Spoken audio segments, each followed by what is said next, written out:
नमस्ते भैया बानो। कल हम लोग पढ़े थे, देखे थे हम लोग सौहार्दम प्रकृति सौहार्द। इस पाठ में किस तरह कुछ बंदर मिलकर एक सिंह को तंग करता है और अन्य वानर भी उसका साथ देता है। सिंह क्रोधित होता है लेकिन वानर उसे कोसता है। फिर कौवा किस तरह अपनी बड़ाई करता है और कोयल उसकी भर्त्सना करती है। कोयल और कौवा में विवाद होता है। तभी वहाँ एक हाथी आता है जो अपनी बड़ाई करते हुए खुद को जंगल का राजा बनने योग्य बताता है। आगे कहता है वानर, अरे अरे एवं वा शीघ्रमेव गजस्यापि पृच्छम विदुर वृक्षोपरियारोहित। तभी क्या होता है कि एक बंदर जल्दी से हाथी की पूंछ पकड़ के खींच देता है और पेड़ पर चढ़ जाता है। गजा तम वृक्ष में स्वशुंडेन आलोडयितुम इच्छति परम वानरः तु कुपित्वा अन्यम वृक्षमारोहति। हाथी अपने सूर से उस वृक्ष को हिलाना चाहता है, उस वृक्ष को गिराना चाहता है, लेकिन बंदर तो बड़ा फुर्तीला होता है, वह उछल के कूद के दूसरे पेड़ पे चढ़ जाता है। एवं गजम वृक्षात वृक्षम प्रति धावंतम दृष्ट्वा सिंह अपि हसति वदति च। अब जहाँ जहाँ वो बानर जिस वृक्ष पे जाता है, हाथी भी उस वृक्ष के पास जाता है उस वृक्ष को गिराने के लिए। इस तरह हाथी को दौड़ते हुए देखकर सिंह भी हंसने लगता है और कहता है, भो गज मामप्येव मेवा तुरन एते वानरा। सिंह कहता है, हे हाथी, हे गज, माम अपि एवं वातुरन एते वानरा। ये बंदर जो है कि मुझे भी तंग करता है। माम अपि मुझे भी, एवं इसी तरह, तुरन एते वानरा ये बंदर मुझे भी इसी तरह तंग कर रहा है। वानरा एतस्मादेव तु कथयामि यद अहमेव योग्य वानराज पदाय येन विशाल कायम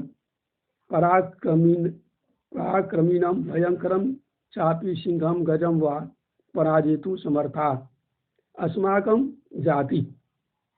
वानर कहता है कि इसीलिए तो कहता हूँ कि हमारी जो जाति है, वानर जाति जो है, वह तुम्हारे जैसे विशाल का शरीर वाले हाथी को और सिंह को भी पराजित करने में सक्षम है। इसलिए जंगल का राजा बनने योग्य हम ही है।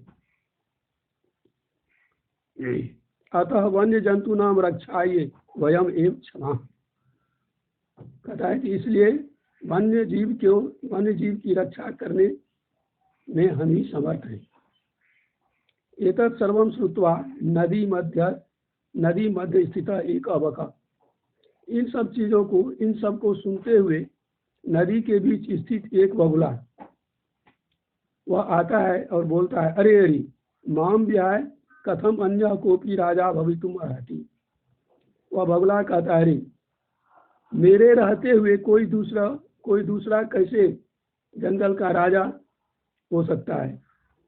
हम तो शीतले जले बहुकाल पर्यंतम अविचल ध्यानमग्न स्थित प्रज्ञ इव स्थित्वा सर्वेषां रक्षाया उपायान चिंतयास्यामि।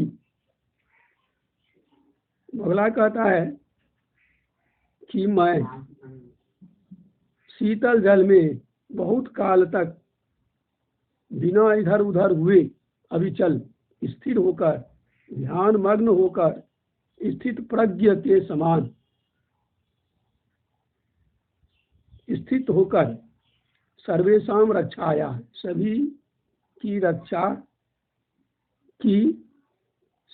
रक्षा के उपायों को चिंतिष्यामि सोचता हूँ। सोचूंगा। योजना निर्मीय च स्वसभायां विविध पदम अलंकुर्वाणे जंतुभिश्च मिलित्वा रक्षोपायान क्रियान्वितम करिष्यामि। और योजना निर्मीय यानी योजना बनाकर, स्वसभायाम अपने सभा में, विविध पदम अलंकुर्वाणे जंतु भी विभिन्न प्रकार के पदों को अलंकृत करते हुए करने वाले पशुओं के द्वारा मिलकर, जंतु भी मिलित्वा पशुओं के साथ मिलकर, रक्षोपायन क्रियान्वितवान रक्षा के उपाय को क्रियान्वित करेंगे। अतः अहमेव वनराज पद प्राप्त योग्य, इसलिए मैं ही जंगल का राजा बनने योग्य हूँ, वन के राजा का पद लेने के योग्य हूँ।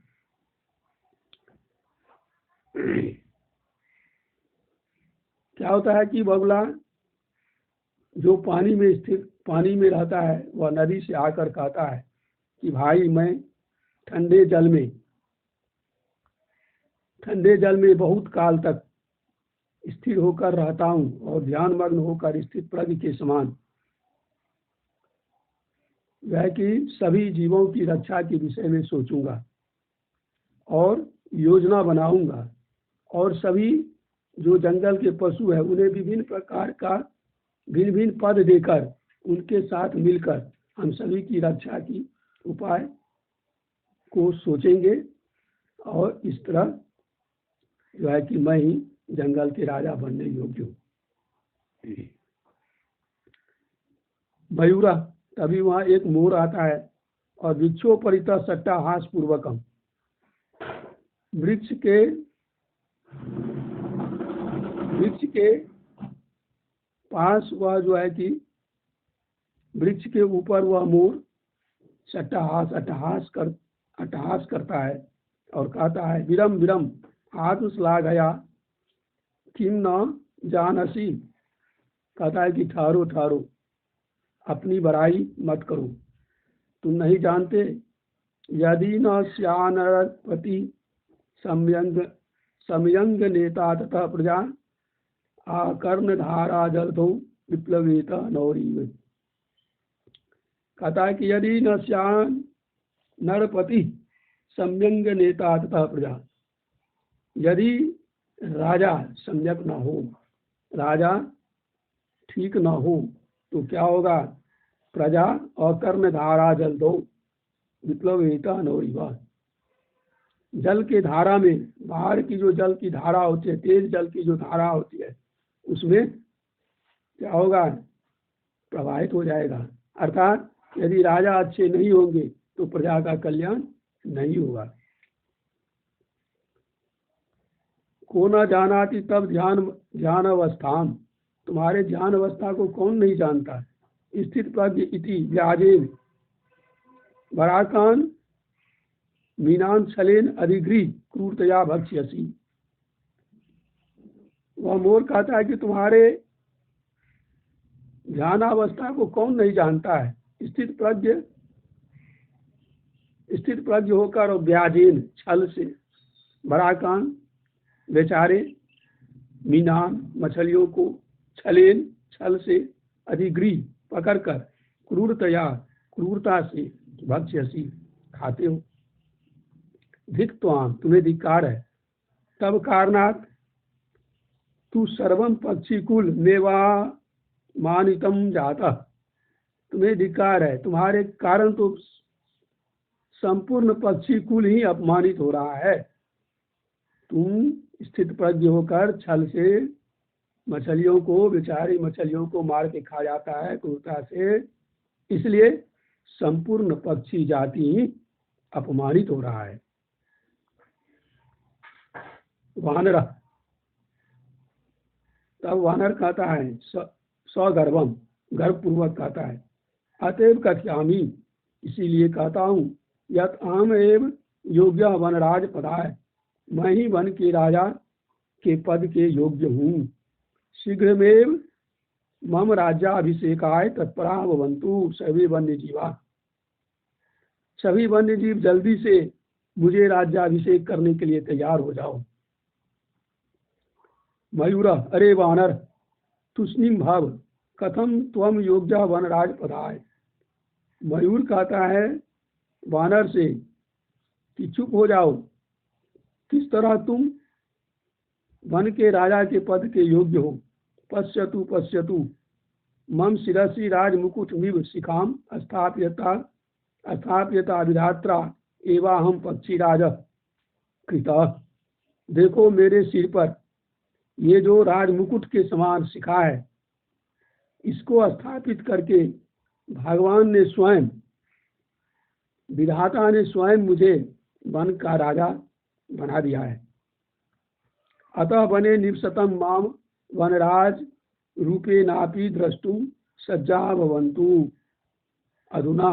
इसलिए अब वन में निवास करते हुए रहते हुए तुम लोग मुझे वनराज के रूप में, जंगल के राजा के रूप में स्वीकार करो और मुझे राजा बनाने के लिए तैयार हो जाओ। यथा कथम कोपि अन्य विधातु निर्णयम अन्यथा कर्तुम क्षमा। क्योंकि विधाता के निर्णय को, भगवान के निर्णय को कोई काट नहीं सकता है, उनका निर्णय अटल है। कहता तब को हुआ, कहता स्व्यंगम, व्यंग पूर्वक कहता, अरे अभिभुक, अरे सर्प को खाने वाले सर्पभक्षी। नित्यातिरिक्तम का तब विशेषता, नाचने के अलावा तुम्हारी क्या विशेषता है। यह तो तुम वनराज पदा योग्यम मन्यामहे वयम। कहता है कि जिससे कि तुम अपने आप को जंगल के राजा बनने योग्य समझते हो, तुम में नाच के सिवा और क्या विशेषता है। मयूरा, यथा मम नृत्यम तू प्रकृति आराधना। क्योंकि मेरा जो नृत्य है वह तो प्रकृति की आराधना है।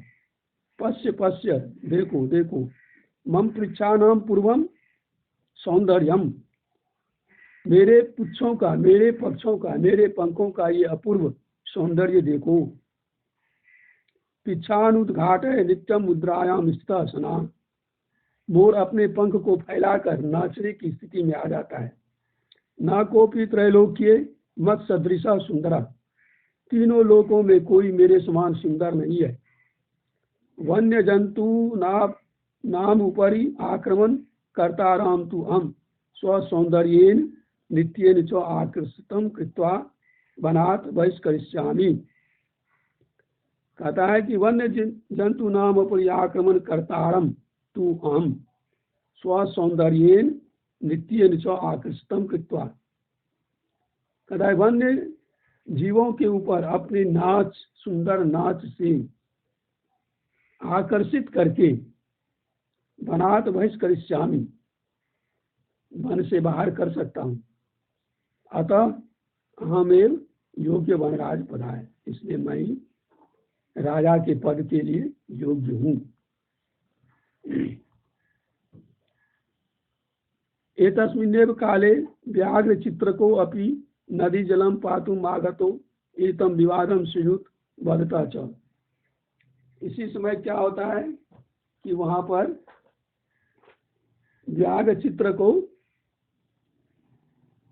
वहां पर जो है कि बाघ आ जाता है, जिसको कहते हैं चीता।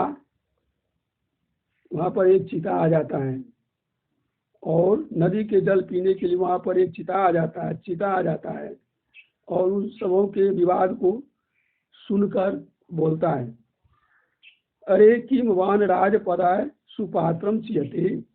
अरे क्या वन के राजा के लिए अच्छे पात्र को चुनना चाहते हो, अच्छे पात्र को चुनना चाहते हो, वन के राजा को चुनना चाहते हो।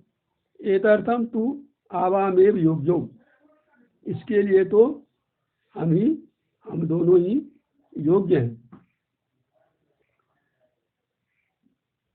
यस्य कस्यापि चयनम कुर्वन्तु सर्वसम्मतया। हम में से किसी एक का चयन कर लो, सर्वसम्मति से हम में से किसी एक का चयन कर लो। ठीक है भैयावान, इसे और कल पढ़ाएंगे।